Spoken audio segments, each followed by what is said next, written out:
और अब कुछ बात सिंध के बजट की, जो 15 जून को पेश किया जाएगा। आइंदा माली साल 2021-22 का बजट तकरीबन 13 खरब रुपए से जायद का होगा। आइंदा माली साल के बजट में ऑरेंज लाइन मंसूबे को रवां साल मुकम्मल करने के लिए भी रकम रखी गई है।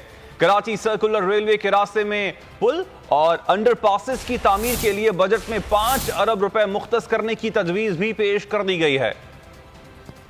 2021-22 के बजट का तखमीना। आइंदा माली साल 2021-22 के बजट तकरीबन 13 खरब रुपए से जायद का होगा। वजीर आला सिंध सैयद मुराद अली शाह 15 जून को बतौर वजीर खजाना सिंध का बजट पेश करेंगे। सिंध के बजट में सूबाई मुलाजमीन की तनख्वाहों और पेंशन में 10 ता 15%, कराची में तरक्याती मंसूबों के 8 अरब, गैर मुल्की इमदाद से चलने वाले मंसूबों के लिए बजट में 71 अरब रुपए रखने की तजवीज़ पेश की गई है।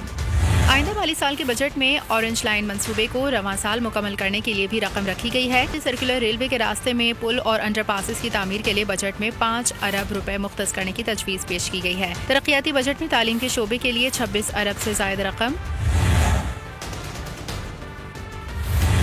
आपाशी के लिए 17 अरब रुपए मुख्तस करने की तजवीज़ पेश की गई है। तरक्याती बजट में मोबाइल हेल्थ यूनिट के लिए 1 अरब 64 करोड़ रुपए, लाड़काना में बेनज़ीर भुट्टो कैडेट कॉलेज के लिए बजट में 30 करोड़ रुपए, इन्फेक्शन डिजीज कंट्रोल अस्पताल के लिए 8 अरब 42 करोड़ रुपए मुख्तस करने की तजवीज़ पेश की गई है। ज़राए के मुताबिक मजमूई तौर पर 3300 से जायद स्कीमें बजट का हिस्सा होंगी, जिनमें 1600 से जायद नई स्कीमें शामिल की गई हैं।